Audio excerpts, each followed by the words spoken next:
Right, Jeremy Fowler, head of Army Heritage. Just a word about Jeremy, if I may. Jeremy, as head of Army Heritage, it works within a chain of command, obviously, within the Army and the MOD. But his sole responsibility is heritage. He doesn't have to mix it with any number of other things that those above him have to take on. So his focus is on heritage. And I see him, and I've seen him working over many years. He is, in effect, the Army's conscience on heritage, and I've seen that in action. And I would say, I'm not going to spare his blushes, that Corps and regimental museums have no greater friend in the Army than Jeremy. So, over to you, and tell us the worst. Thank you. Thank you very much, sirs, ma'am, ladies and gents. If I can move this along. Jeremy Fowler, Army Heritage, just been introduced. Thank you, Alan. Effectively, I'm going to try and interpret in a slightly different way what's already been presented in the main themes of this conference. Unfortunately, Brigadier Nick Doyle cannot be here, and sincerely cannot be here, and he sends his apologies. But I have a statement from him which I'd like to read out. And that statement is why we need museums representation within the Army. Throughout history, it's crucial to honour the ideals and benefits that inspired young men and women to fight and sacrifice their lives. If we fail to acknowledge and preserve these values, we risk losing the motivation for today's youth to stand up for what they believe in. By understanding and sharing these stories, we can ignite a passion in the young generation to pursue their own causes with the same courage and dedications. I'm going to talk about how do we feel about the Army today and vice versa. Coming from myself, it's nice to see a number of familiar faces in this audience, and it gives me an opportunity to catch up predominantly today and in the future. It's my pleasure to be invited here to speak at the conference to commemorate all the stuff that goes boom. I'd like to start by adding some humour, which is stated at the top there, into a perception. It isn't to teach anyone to suck eggs, it's just a perception. And an interpretation. So here in our imagined mystical museum, we celebrate military history with the pomp and circumstance of a marching band. Minus the actual marching, because let's be honest, it's a lot of effort. World of History exhibits with a touch of humour, and the purpose is to present stories with that humour. So the case of the disappearing helmet. One sunny afternoon, a group of enthusiastic children visited a local Army museum. They were buzzing with excitement, eager to learn about history, tanks, of course, and impressive uniforms worn by soldiers. As they entered into the museum, they were greeted by the friendly tour guide who shared fascinating stories about the Army's past. As they approached the display featuring a vintage Army helmet, the guide encouraged the kids to guess what it was used for. The kids chimed in with guesses such as protect you from falling coconuts.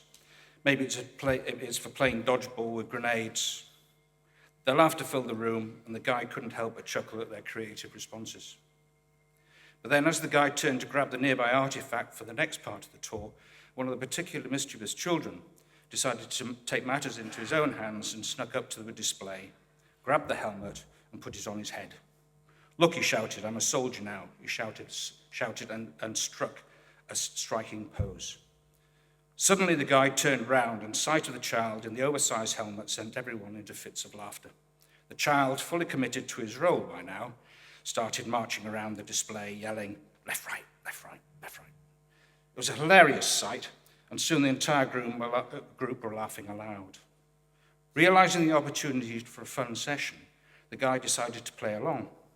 He began to lead the children in a mock drill, complete with silly commands and exaggerated movements. They all marched in unison, of course, trying best to mimic the serious nature of the military, but bursting into giggles at every misstep. By the end of the tour, the kids had not only learnt about Army history, but also experienced the joy of camaraderie and of laughter. As they left the museum, they were still chuckling about the disappearing helmet and the impromptu drill. So the encouragement for those youth was evident. This story serves as a reminder that education and engagement does not always have to be serious. Sometimes the best learning experiences happen when we embrace humor and creativity.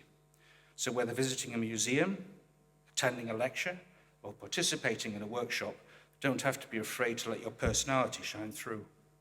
Engage with the material, share a laugh, and create memories that will make learning enjoyable. Keep the spirit of joy and curiosity alive, and you never know that it could be fun when moments await you.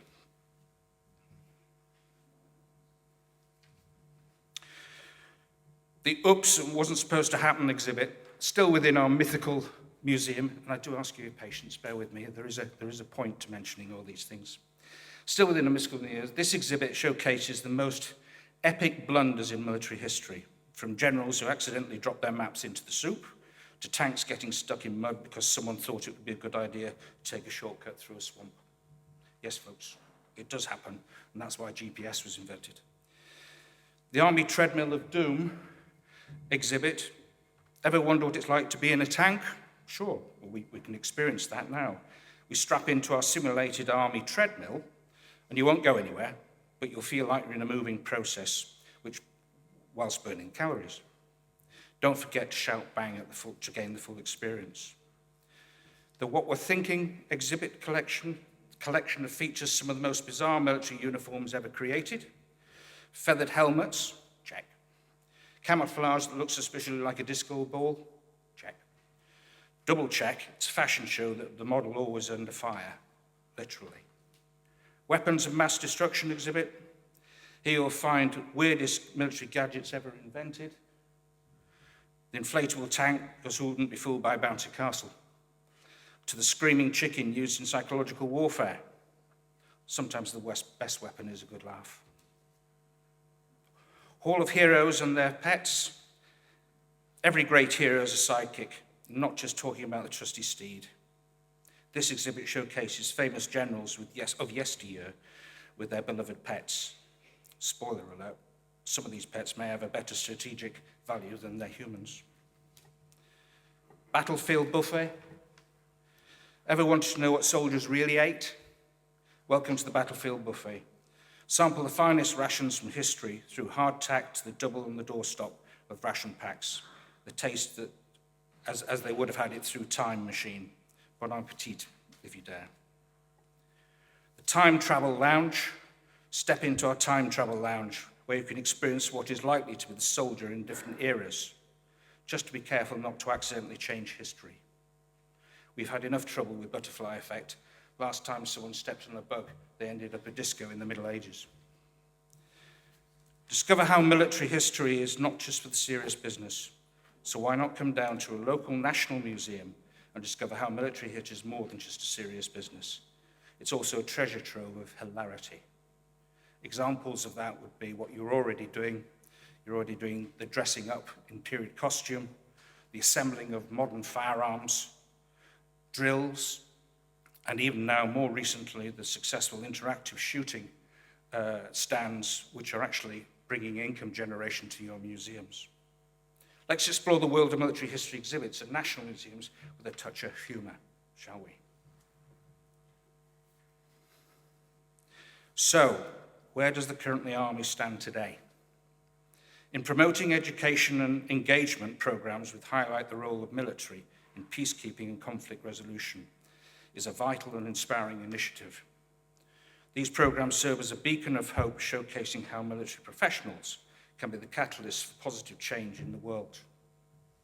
Here are some uplifting reasons why these engagement efforts are so important. Building awareness and understanding in educational programs shines a light on often overlooked aspects of military history, particularly in peacekeeping missions. They help the public understand the complexities of these roles and the commitment required to maintain stability and promote peace in conflict zones. This knowledge fosters a deep appreciation of the sacrifices made by service members, empowering future leaders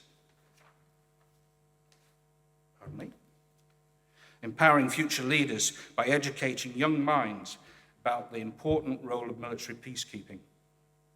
We inspire the next generation of leaders to consider careers in diplomacy, international relations, and humanitarian efforts. These programs can ignite the passion for service and a desire to make a difference in the world. We foster critical thinking. Educational initiatives encourage participants to analyze historical and contemporary conflicts, explore various perspectives, and understand the multifaceted nature of peacekeeping.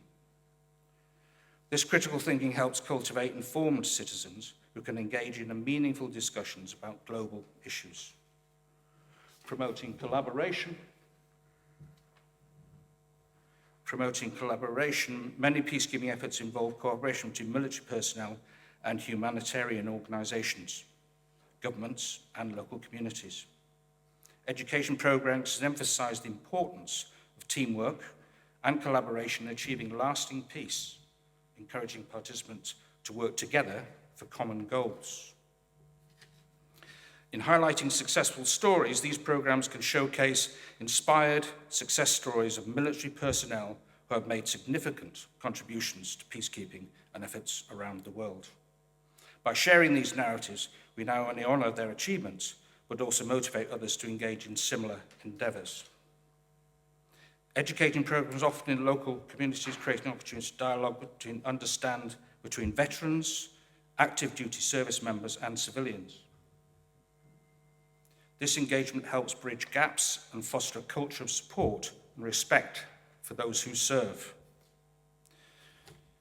Culminating empathy and compassion, learning about the challenge faced by military personnel in peacekeeping roles can cultivate empathy and compassion amongst participants. Understanding the human aspect of conflict resolution encourages individuals to advocate for peace and support those in need. Instilling the sense of responsibility, as we learn about the military's role in peacekeeping, we also learn about our responsibility as global citizens to promote peace, understanding, and sustainability. These programs inspire individuals to act in their communities and advocate for conflict resolution and humanitarian efforts. Most trustees would rather focus on representing the honor and activities of times past, arguably. This is great for giving young and old reasons why young men and women of yesteryear believed that what they had was worth fighting and dying for. Yet if we don't represent that well now, how can we expect our youth of today to do the same? Help is needed, albeit subtly, to ask the museums to help facilitate the Army's need to build their numbers. For we may well need them to preserve what we all stand for and hold dear in the future. Let's celebrate the support for these programs as they play a crucial role in shaping a brighter, more peaceful future for all, together with what we make different for the future for us all. Together we can make a difference. The so what? The British Army is fast reaching a critical moment in its non-conscription lifetime. There is a vast shortfall in those that normally would wish to join. Be this cultural, salaries, motivational based, it is being explored, yet you can help. Nobody wants the museum network to be focused on recruitment, yet promoting educational engagement programs through the museums in conflict resolution is an empowering and hopeful endeavor. Through those initiatives, we can inspire the culture and understanding cooperation of peace. Thank you.